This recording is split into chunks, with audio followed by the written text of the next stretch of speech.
Hey everybody, welcome to EDUT 570. So glad to have you here. My name is Bill Selleck. This is my 7th year at Concordia University, Irvine as an adjunct faculty member. I just had to look that up on LinkedIn. 7 years. It's fantastic. I'm also, my day job, I am Director of Technology at Hillbrook School. This is year 9 being at Hillbrook. We're an independent K-8 school. No, K-12 school. We're opening a high school this fall. When I introduce myself, I need to say we're a K-12 now. It's very exciting. We're just south of San Jose and Los Gatos, up against the Santa Cruz Mountains. We're opening a high school campus. We're now in March. Can you believe it's March? It doesn't seem right. So March, April, May, June, July. 5 months we're opening a high school. So we are now a K-12 school. It's probably more you needed to understand. But yeah, before I was tech directing, I was teaching kindergarten, 2nd grade, 4th and 5th grade music. So I'm definitely elementary person at heart. 2nd grade is my favorite. My youngest is now a 2nd grader. I keep saying that's my favorite grade. Kids go to school with me at Hillbrook in grades 2, 4, and 5. Yeah, it's an extraordinary place. Pretty progressive education. And look at this view. I'm out in our science garden where students through kindergarten through 2nd grade do exploratory science. Let's, I don't know if you can see much from here. Tell me that's not like the coolest backdrop. I'm also hiding behind an umbrella trying to stay in the shade. Sun, shade, sun, shade. Almost off the seat trying to be in the shade for you. And there's the shade. All right. So that's a little bit about me. Other things professionally, I am incredibly involved with CUE. If you're in California, please be a member of CUE, cue.org. They tend to have 2 big conferences. Spring CUE is end of March. It's coming up in Palm Springs. And then Fall CUE, the end of October, somewhere in the northern-ish area. It's bouncing around a little bit. Used to always be just outside of Napa, which was a really cool location. Those are some amazing people. For the first time in 10 years, I will not be attending Spring CUE in person, but I'm the chair of the communications committee, and so I will be having some great conversations, recording interviews on CUE Live. So follow CUE on all the socials, on Twitter, on Facebook, on, as my mom calls it, the YouTubes. I'll be interviewing a handful of people ahead of time, and then during the conference itself, we'll have some people right there doing some on-the-street interview. We have a little booth there set up, and so you'll get to hear from the keynotes, hear a little bit more beyond just their normal kind of keynote shtick, and get to hear from some amazing educators. So even if you're not going, we're trying to make the event more inclusive by having interviews and conversations. And for me, conversations are always the best part of any conference. That's where I learn the most. That's where I find all of my ed tech friends. So CUE, get involved with that. The other thing I'm really involved with, namely, the National Association of Media Literacy Education, namely.net. I'm a board member, and I'm actually co-chairing their July conference around media literacy. So if media literacy matters to you, please become a member. It is free. It is good stuff. The humans that are involved with that are extraordinary. For a long time, it was geared towards higher ed faculty, and a lot of the contributions I'm making is really trying to make it K-12 focused, so that all of those teachers really see themselves in the organization. So it's good stuff. If you are K-12, you've likely not heard of Namely, but now you have. And just amazing resources, really great shares in their newsletter. I actually like their newsletter. It's one of 3 that I ever open. And on, as my mom calls it, the Twitters. She likes to add an S to stuff. And now a lot of my friends call it the Twitters, and it's a thing, I think. It's a thing in my heart and in my head. So that is a bit about me and why I am here. I'm also your instructor. So this course, if you are new to Canvas, strongly encourage you to always start at the word home. If you start at home, everything's laid out really well. There's other things you can click on the side that starts, I think, to get kind of confusing, but everything's organized well for you into modules if you click on home. So if you're going to bookmark something, bookmark the home page. So under course information, start here. You're already here because I'm talking. Maybe you want to open up a new tab and I'll walk you through the other things. If you've not looked at student support services, please take a look at that. There's some fantastic resources about how you can get support, particularly with the CUI Writing Studio. If you've not clicked through that, click on that link. You do need to give them a bit of lead time, but they'll give you some really good feedback on your writing for this course. You know where else you can get great feedback on writing? ChatGPT. You can copy and paste your papers into that, get some feedback on what you might be able to improve. So if the writing center is too slow, ChatGPT will give you feedback in about 5 seconds. If you do plan ahead, though, the writing studio is held up by humans that have a deep expertise in graduate level writing. So, a whole bunch of resources there under student support services. You were just here at the start here. We'll also see the syllabus. Make sure to go all the way through that. I'm not going to read it out loud for you right now. That would be so bad. As well as the APA Guide 7th edition. There's some under program information, tells you about our program, obviously. Program information is under program information. Also APA resources, and then library resources. That's all just really good stuff that when I was a grad student would tend to skip over, and I should not have. Maybe they just weren't as good as these resources. Let's go with that. So each week you're going to get a video from me and a few paragraphs as announcements inside of Canvas. Please read that and watch that each week because I'm going to go into way more details than I am right now. Right now I'm going to try and give you just a really, really big picture overview of what the course is about. And so if we take just a step back, we know as educators that good design in teaching is important, right? We talk a lot about lesson planning. A lot of professional development is around teaching and learning. But often we don't talk about intentional reflection. And that's really what this course is. It's about intentional reflection and analyzing your own teaching practice. So we're going to look at strategies for integrating, I'm going to read this from the course description, integrating the art of critical reflection. That's good stuff. This has been recently updated by our illustrious Ramsey Musalam. He's a subject matter expert and put this all together. So this is nice and up to date. This is actually my first time going through the newly revamped course. I spent quite a bit of time with Ramsey going through the updates and the changes, and he's done an amazing job with this. So I think you're going to like it. I hope you're going to like it. At the very least, it is up to date. It's not going to be one of those where you're like, what? We have to do a web quest? Do you remember web quests?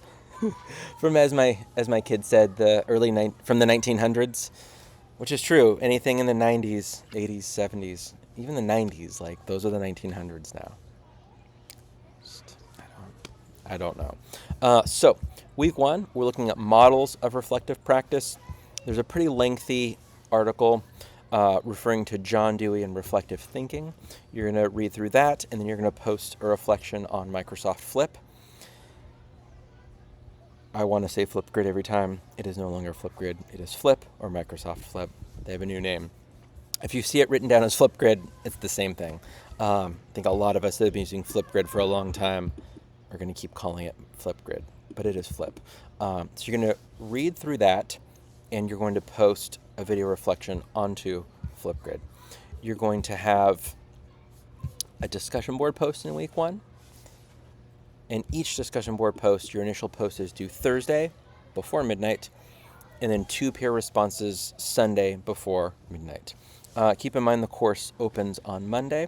Please do not interact with the course until Monday. You can watch this video if you're watching it before Monday morning at 12:01 a.m.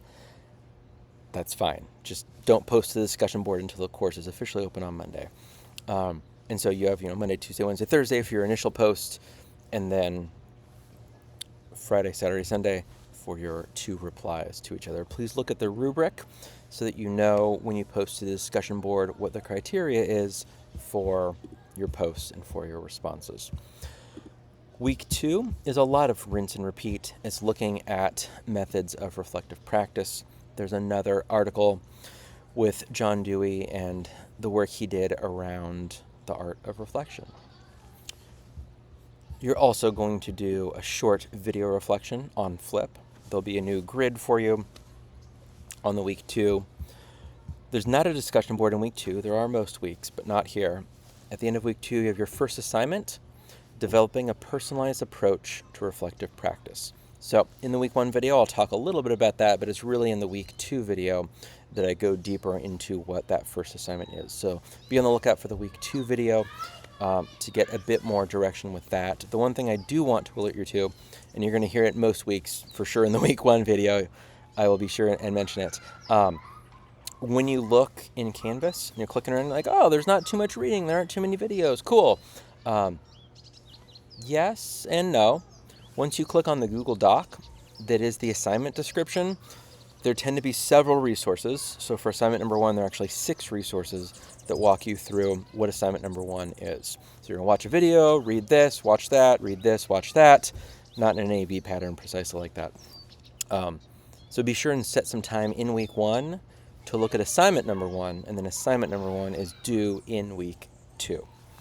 Week number 3, we look at technology integration with reflective practice. There's some reading around EFL, that is EFL, Foreign Educators of Foreign Language. I always mess it up. If you see EFL, you're like, what does that mean? Foreign language is the FL. It's looking at TPAC again. So you remember TPAC from 501. You're going to loop that kind of back in. So you know we do kind of spiral review as teachers. You're going to get some of 501 put into 570. So hopefully you'll look at that and be like, yeah, I know this. I've got this.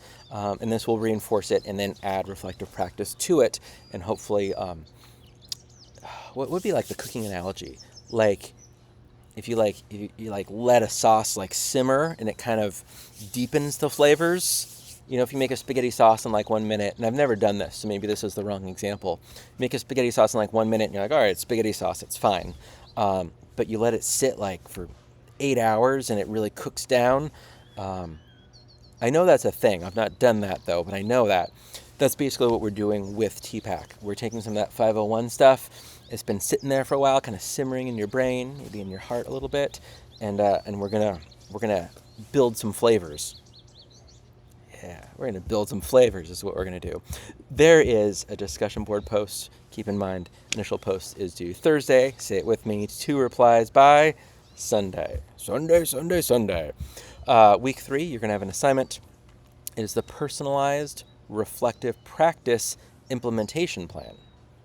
Again, in week 3, I'll give you a lot more details about that.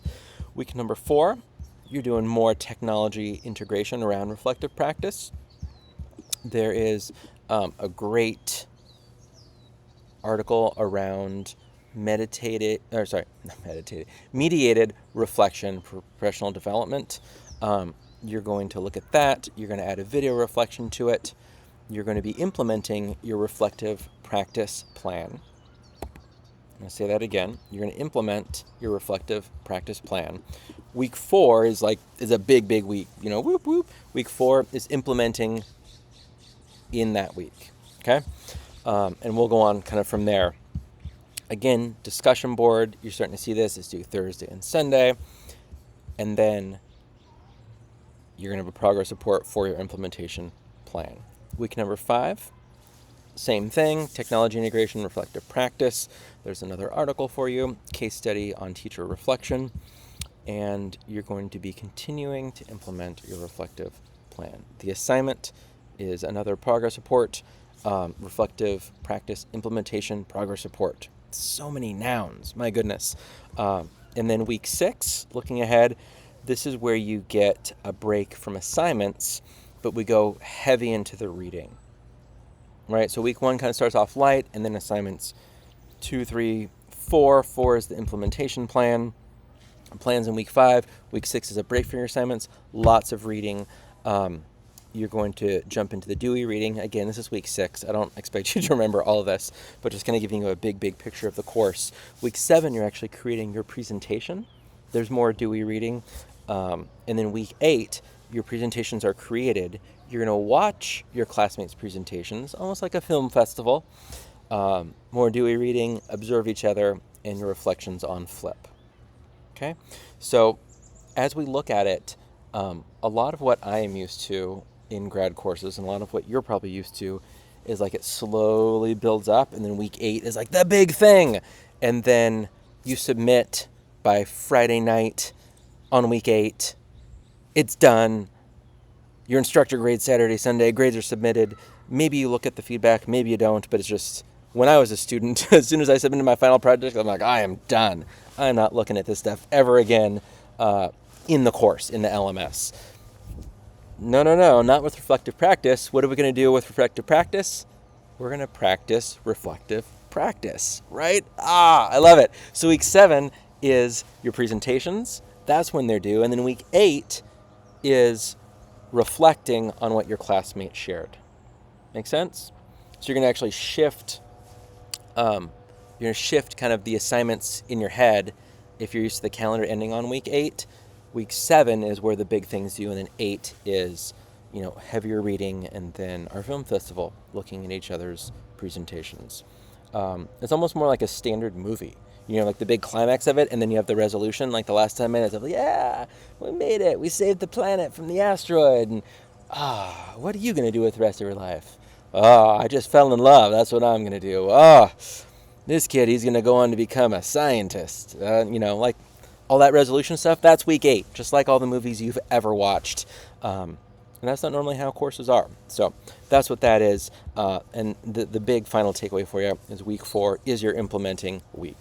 Along the way, we actually have Easter break right around. Can you guess? Easter. It's between weeks 5 and 6. That's when our break is. And so we'll just kind of take a time out, as my secondary stages, TO, time out on the course. And so after week 5, you've got some time. That is all. Be sure and click over. Don't click right now because you'll leave me. But in a moment, you're going to click on home and then scroll down to week 1. Click on week 1 content. That's where everything except the discussion board is going to be for week 1. So welcome to 570. I think you're going to love it. Reach out as you have any questions. And happy 570, everybody.